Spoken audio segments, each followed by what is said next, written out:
حسین علیہ السلام کی شہادت پر ذوالجناح کا عجیب منظر۔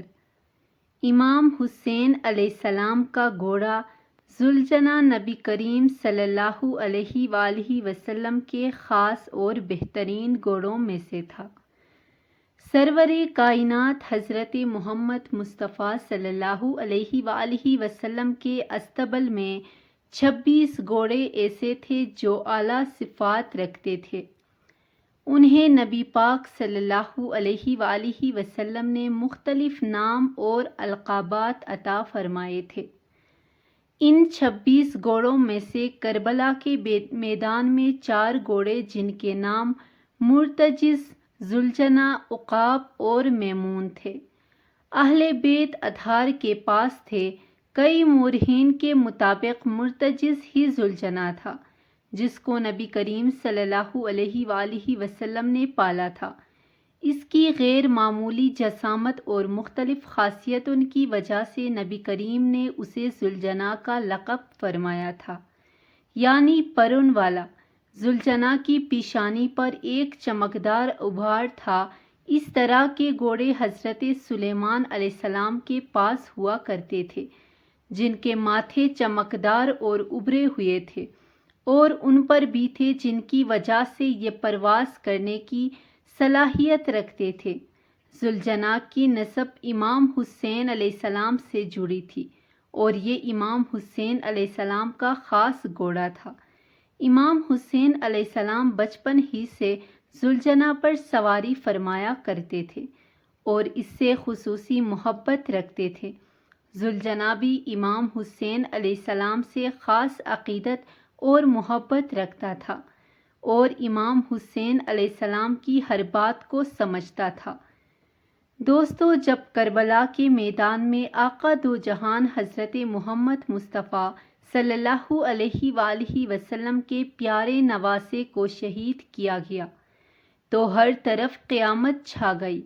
یزیدی فوجوں نے آل رسول اللہ صلی اللہ علیہ وآلہ وسلم پر ظلم و ستم کی انتہا کرتے ہوئے انہیں شہید کیا تھا، اور کربلا کے میدان میں اہل بیت کے مقدس جسم خون میں لت پت پڑے تھے۔ اس دوران ذوالجناح تمام شہیدوں کی لاشوں کے گرد چکر لگا کر امام حسین علیہ السلام کے جسم مبارک کے قریب آ کر رک گیا اور اپنی پیشانی کو امام حسین علیہ السلام کے خون سے لال کرنے لگا۔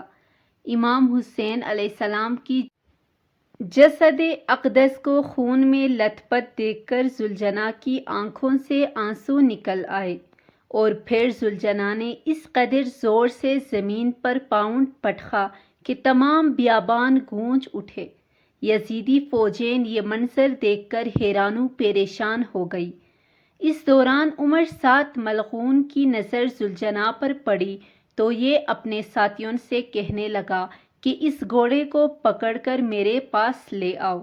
یہ بدبخت بھی جانتا تھا کہ یہ گھوڑا ذوالجناح ہے اور نبی کریم کے سب سے بہترین گھوڑوں میں سے ایک ہے، جنہوں نے رسول اللہ صلی اللہ علیہ وآلہ وسلم کے پیارے نواسے کو نہیں چھوڑا، وہ لوگ آپ کے گھوڑے کو کیسے چھوڑ سکتے تھے؟ عمر سات ملعون کے ساتھی جب ذوالجناح کو پکڑنے کے لیے اس کے قریب آئے تو اس نے ٹانکیں مار کر اپنا دفاع کیا۔ اس کی زوردار لاتیں لگنے سے کئی یزیدی مارے گئے۔ پھر کچھ سپاہی گھوڑوں پر سوار ہو کر اس کی طرح بڑھے تو ذوالجناح نے انہیں ٹکر مار کر زمین پر گرا دیا۔ بہت کوشش کے باوجود بھی ذوالجناح ان کے قابو نہ آیا۔ یہ دیکھ کر عمر سات ملعون چلایا کہ اس کو چھوڑ دو، تو اس کے ساتھی پیچھے ہٹ گئے اور دور سے ذوالجناح کی حرکت دیکھنے لگے۔ ذوالجناح پھر سے امام حسین علیہ السلام کے جسم مبارک کے پاس آ گیا اور اپنی پیشانی کو آپ علیہ السلام کے خون سے رنگ کر کے ایسے رویا جیسے کوئی عورت اپنے جوان بیٹے کی لاش پر روتی ہے۔ اللہ اکبر! جب جنت کے شہزادے آقا دو جہان نبی کریم صلی اللہ علیہ وآلہ وسلم کے جگر کے ٹکڑے حضرت بی بی فاطمہ کی آنکھوں کے تارے شیر خدا حضرت علی کرم اللہ وجہ الکریم کے فرزند کربلا کے میدان میں انتہائی بے دردی سے شہید کیے گئے تو اس وقت ایسا قیامت خیز منظر تھا جو لفظوں میں کبھی بیان نہیں کیا جا سکتا۔ چرند پرند سے لے کر ہر چیز افسردہ اور غمگین ہو گئی، ہر طرف خون کی سرخی پھیل گئی، کوئی پتھر بھی اٹھایا جاتا تو اس سے تازہ خون ٹپکنے لگتا، یہاں تک کہ 3 دن تک آسمان بالکل سرخ رہا اور ایسا لگتا تھا کہ آپ خون کی بارش برسانے لگے گا۔ ایک جانور ہوتے ہوئے بھی ذوالجناح آل رسول اللہ صلی اللہ علیہ وآلہ وسلم کا بہتا ہوا خون نہ دیکھ سکا، مگر بدبخت یزیدی انسان ہو کر بھی درندے بنے رہے۔ ان کو ذرہ برابر بھی شرم نہیں آئی کہ جس نبی صلی اللہ علیہ وآلہ وسلم کا کلمہ پڑھتے تھے، اس نبی کریم صلی اللہ علیہ وآلہ وسلم کی آنکھوں کے تاروں کو بے دردی سے شہید کر دیا اور امام حسین علیہ السلام کا سر مبارک کاٹ کر اسے نیزے پر لٹکا کر کوفہ کی گلیوں بازاروں میں گھمایا گیا۔ امام حسین علیہ السلام کے سر مبارک سے قرآن کریم کی تلاوت کی آواز آتی رہی، پر ظالموں کو ترس نہ آیا۔ خاندان رسول اللہ صلی اللہ علیہ وآلہ وسلم کی بیٹیوں کے سروں سے دوپٹے کھینچ کر بے حرمتی کی گئی، انہیں کوفہ کے بازاروں میں گھمایا گیا۔ یہ منظر دیکھ کر رسول اللہ صلی اللہ علیہ وآلہ وسلم کے قلب اطہر کو کس قدر صدمہ پہنچا ہوگا۔ آج ہمارے ناصبی ملا اور ان کے چیلے معاویہ اور یزید کو بے قصور ثابت کرنے کے لیے کسے کیسے ہیلے بہانے بنا کر سادہ لو امت کو گمراہ کرتے ہیں۔ اللہ تعالیٰ کا ان پر قہر نازل ہو جنہوں نے آل رسول اللہ صلی اللہ علیہ وآلہ وسلم کا ناحق خون بہایا، اور اللہ انہیں ذلیل و رسوا کرے جو یزید پلید اور اس کے باپ کی جھوٹی فضیلت بیان کرتا ہے۔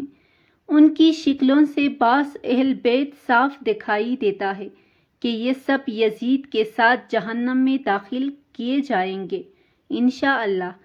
رسول اللہ صلی اللہ علیہ وآلہ وسلم کا فرمان ہے کہ اگر کوئی شخص پوری زندگی حجر اسود اور مقام ابراہیم کے درمیان نمازیں پڑھتا رہے، روزہ رکھتا رہے اور اللہ کا ذکر میں ساری زندگی بسر کرے، لیکن اس کی موت اس حال میں ہوگی کہ اس کے دل میں ذرہ برابر بھی میرے اہل بیت سے بغض و حسد ہو، تو میں محمد صلی اللہ علیہ وآلہ وسلم اس ذات کی قسم کھا کر کہتا ہوں جس کے قبضے قدرت میں میری جان ہے، اللہ تعالیٰ اسے ضرور جہنم داخل کرے گا۔